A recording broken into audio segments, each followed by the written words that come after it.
I'm very excited to talk to this gentleman because he's my brother from another mother. And, almost 8 months ago or so, I wanted to do this interview in my mind. And today it's happening realistically.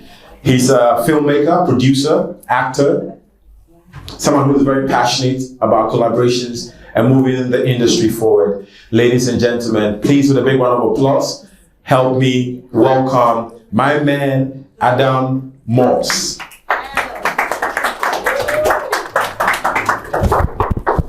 Good to see you, bro.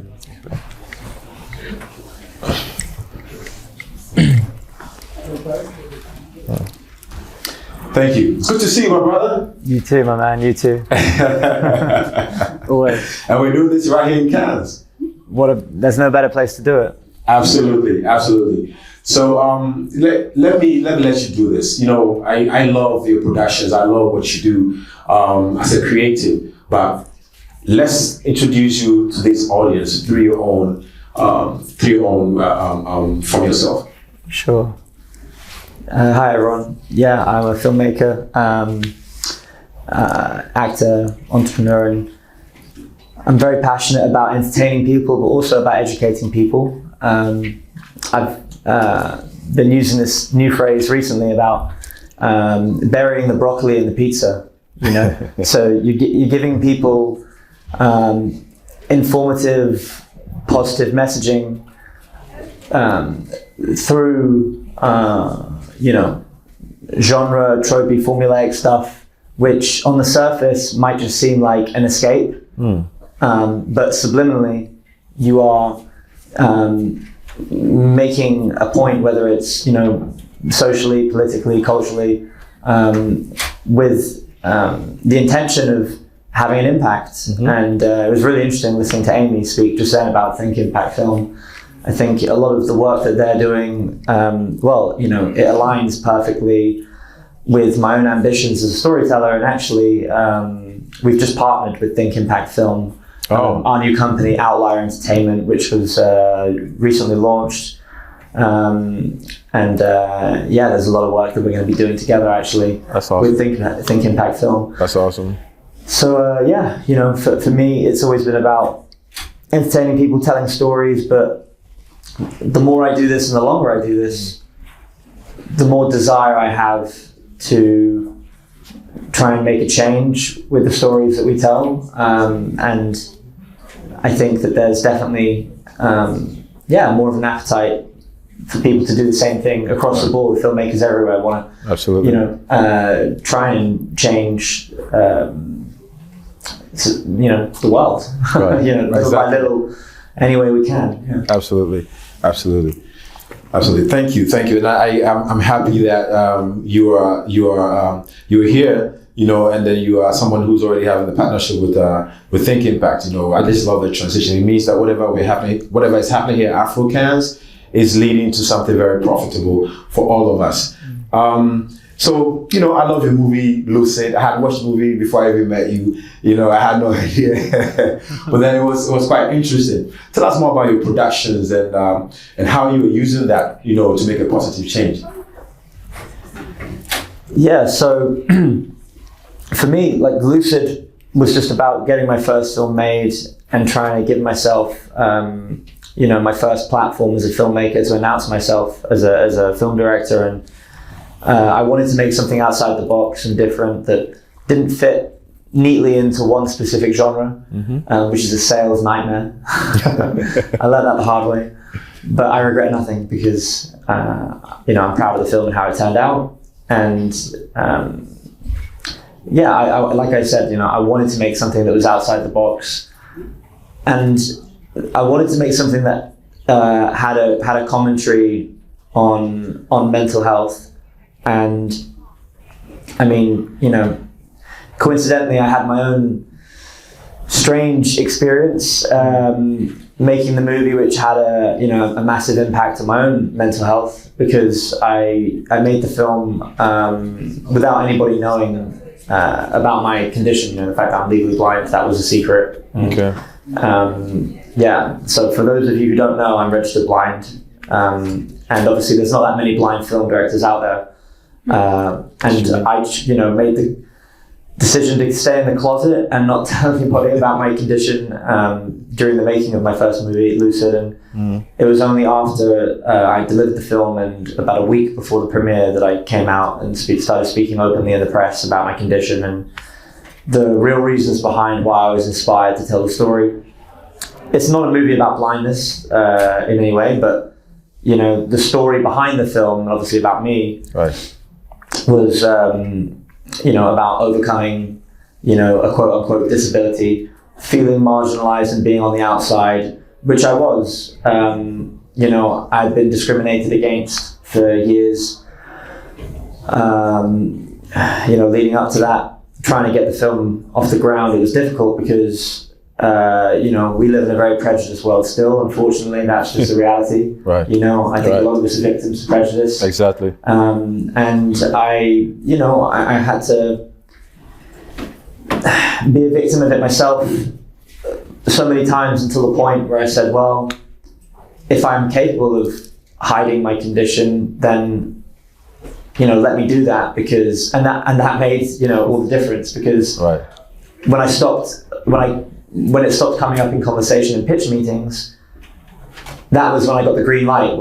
And then all gratitude and respect to the investors who backed and believed in me to make the movie.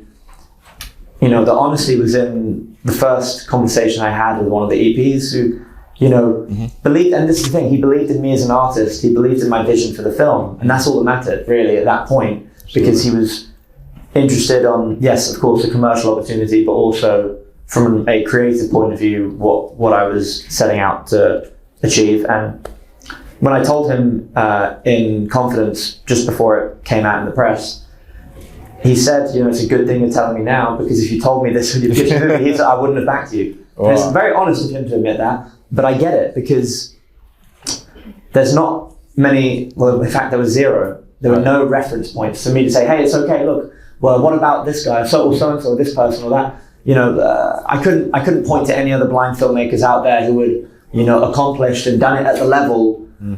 So now that it's, public knowledge and I'm, open and candid about myself, my experiences, I'm trying to do my best all the time to lead by example and be open and do my best work now as a filmmaker, and hopefully, blaze a trail and pave a path for filmmakers to walk, younger generations, kids that are coming up now that want to make movies, whether they have a disability or not, no matter what color they are, what sex, whatever their background.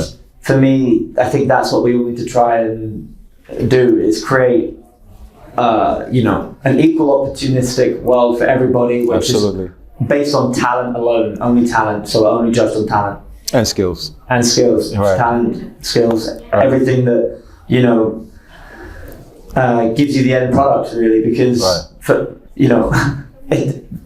it's stupid to even say it and have to say this, but I feel like I have to, it doesn't make, how can it make it doesn't make a difference to the cost of the film, to work with a differently abled filmmaker like myself, and any other minority in this industry that might be marginalized, whether you're, a black filmmaker, a female filmmaker, a differently abled filmmaker like myself.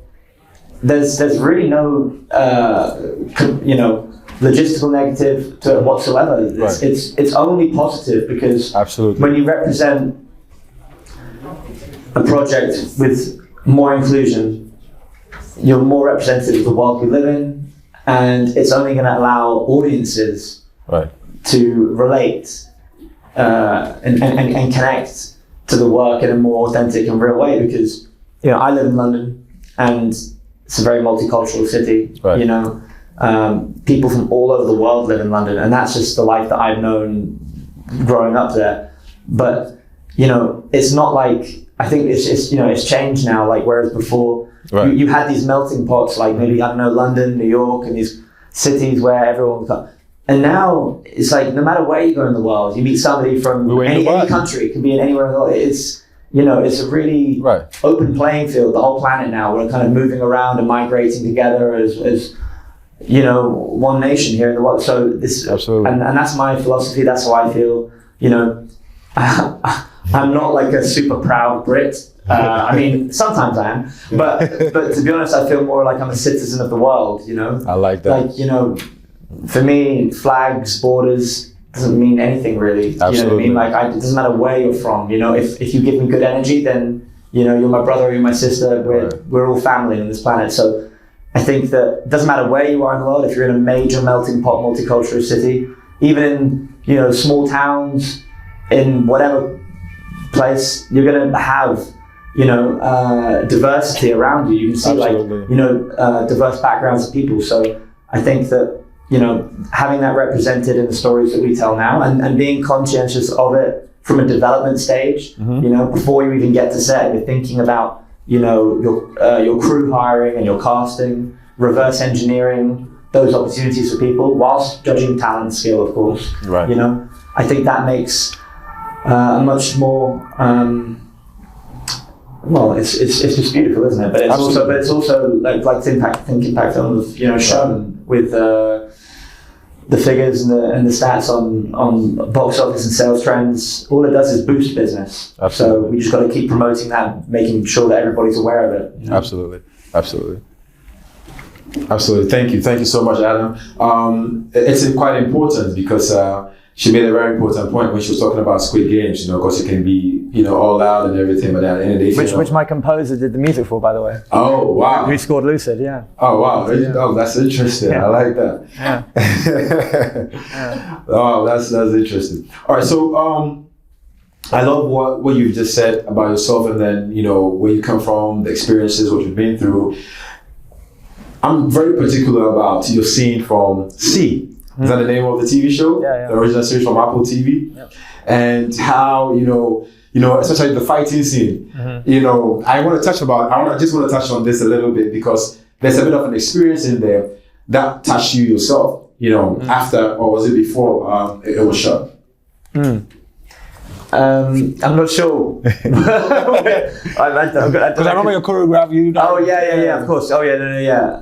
Because there are certain things that aren't out there in the press about that experience, which my friends know about, of course. Some war stories which I won't tell today. But yeah, I went through it on that. That was a crazy experience. So I'm a small part in season 2 of the Apple show C.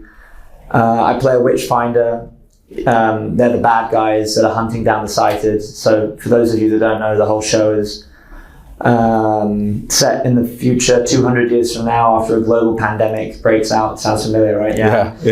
Everybody's left dead. Well, not everybody. There's, I think, 200,000 people left alive. Okay. So, nothing really. The whole planet has 200,000 people. That's it, that have survived this virus. But those 200,000 survivors of the virus 200 years later have all lost their sight and the ability to see, and us as a species, humans, can't reproduce sighted children, so everyone's blind. And anyway, Jason Momoa's character, he has twins that are born with sight, so they're different. Right. So they're seen as, they're outcasts because they're different, and that's an interesting kind of political commentary, isn't it? When somebody's different, they're kind of put to the side, or they're seen as an outcast. Whatever, a threat. And so anyway, my character hunts down I'm sent by the Queen to hunt down and bring back one of Jason Momoa's children and capture them and bring them because it's they're seen as witches, because they have sight and they can see. And the experience was really cool because I got to learn how to ride a horse for the first time. By the way, my blindness is not a secret at this point. Right. I'm out of the closet. Apple, they all know that I'm registered blind, and I had to audition for the gig before getting it. It went on tape and everything. And the funny part of the story is that when after I did the audition, I took a trip to Switzerland with some friends, and I thought, I want to, because I don't, obviously skiing is just, but I thought sledging I'll give it a go. You know, I'm a bit of a daredevil. I do stuff that blind people shouldn't do. Jet skiing, crazy shit. You know. I do this stuff. And I thought, okay, then I was good. The whole plan was I was going to go down the sledge with me and my girlfriend. Yeah. And she was like, oh no, I'm not going. It's too dangerous. She's like, you go. I was like, what? I can't see what's down this. Just this white void of snow. This snowy, you know, I call it a mountain, which is a bit loud, it's exaggeration. She's like, it was a hill, she says. I'm like, whatever. And I'm like getting on the sledge and I'm like, this isn't a good idea. I don't know about this. And next thing you know, she's pushing me down. I go crashing into this ice boulder. My knee underneath me just goes. You know, the paramedics have to come and stretch me off this thing, put me in the ambulance down the mountain, take off. Every major ligament in this knee is sprained. ACL, PCL, MCL, they're all like grade 2 sprains, really bad. And put me in a brace, ankle to like top of my leg brace, can't bend my leg. And then, you know, I get on the plane home. They had my travel insurance had to get me a row of seats so I could stretch my leg out with the brace. So I can't bend the leg. Right. So I've got 3 seats for myself on the plane. I get home, and there's a message. You got the part C. You know they've offered you the role. I'm like, amazing. And Julia, my girlfriend, my partner, she's going, oh, Adam. I'm like, what? She's like, but the show, there's so much action, you know, what if you're going to have to do fighting? And I'm like, look, just open the script, because they sent through the first episode. Right. And she goes, do you want me to read the whole thing? I said, no, just skip to my part, find Fry. So she's looking, okay, Fry.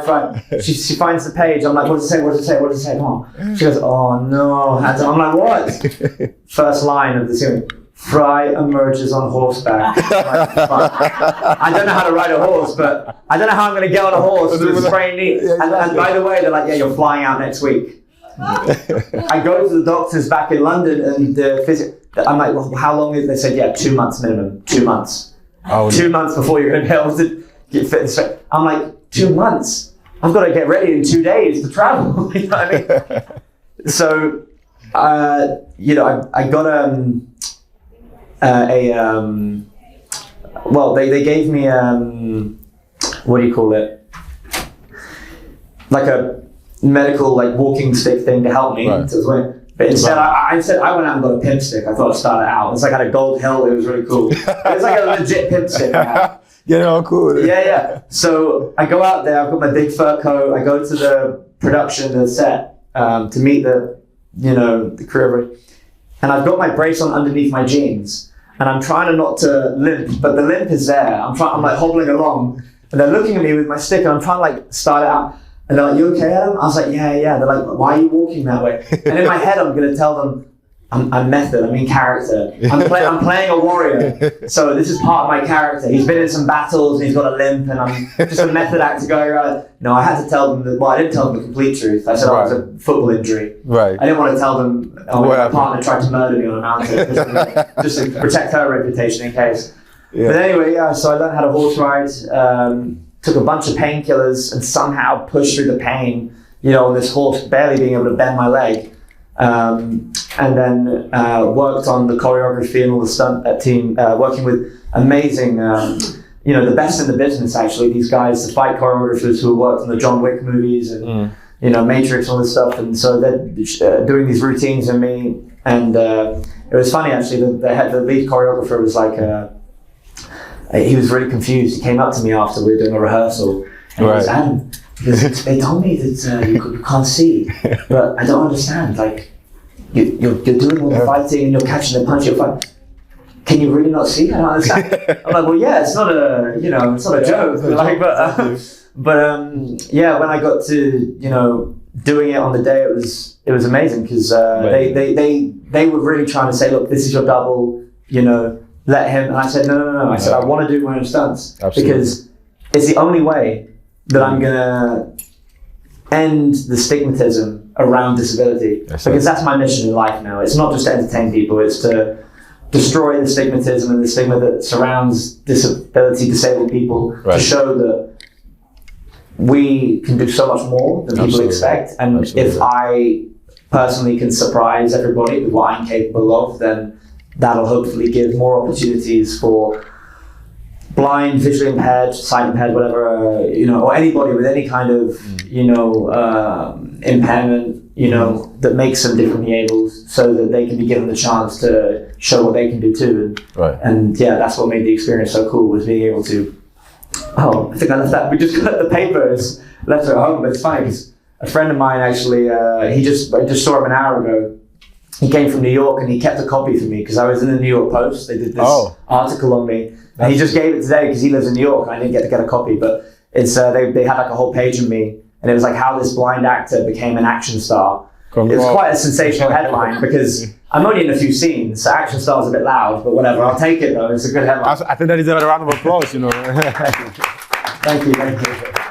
So yeah, you know, that's what I live for, is, you know, trying to, you know, break those barriers so that, you know, there's then the chance for more people to, you know, but if I can be the first, you know, blind action star, because there hasn't been one, so that's my mission now, is, you know, to be the first person to do these things, and then hopefully then there'll be many, many more after me. Well, thank you. Thank you very much, Adam. I mean, we really appreciate you and what you're doing using yourself. It's not easy for anyone to be able to step in your shoes and do what you're doing. We're here to, you know, to network, to collaborate. We have something we need to talk about, Afro Trip. Yeah, you know, we're definitely going to work on that. But thank you so much for joining us. Are there any last words you want to say before you leave? I'm happy to answer a few questions if anybody has any. Otherwise, no worries. I'm all good. All right, let's do that. Let's do a big quick Q&A quickly. All right, question? Yeah, Jim. Can I ask? I've brought up with people outside. So one thing I want to know, I know people play blind golf. I know people play amazing things and horse riding, but directing.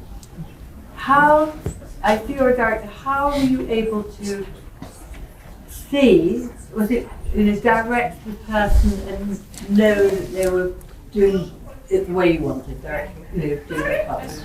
So I have, even though I'm registered blind, I have partial peripheral sight around the outside. So my director's monitor is very big, usually, you know, 50, 60 inches, and my face is usually like this close to the screen, and I'm having to move my head around to try and use the little bit of sight that I have left in my periphery to try and find the angle, frame the shot, and then, you know, and feeling what the actor is doing, and then connecting with them. So, yeah. Awesome.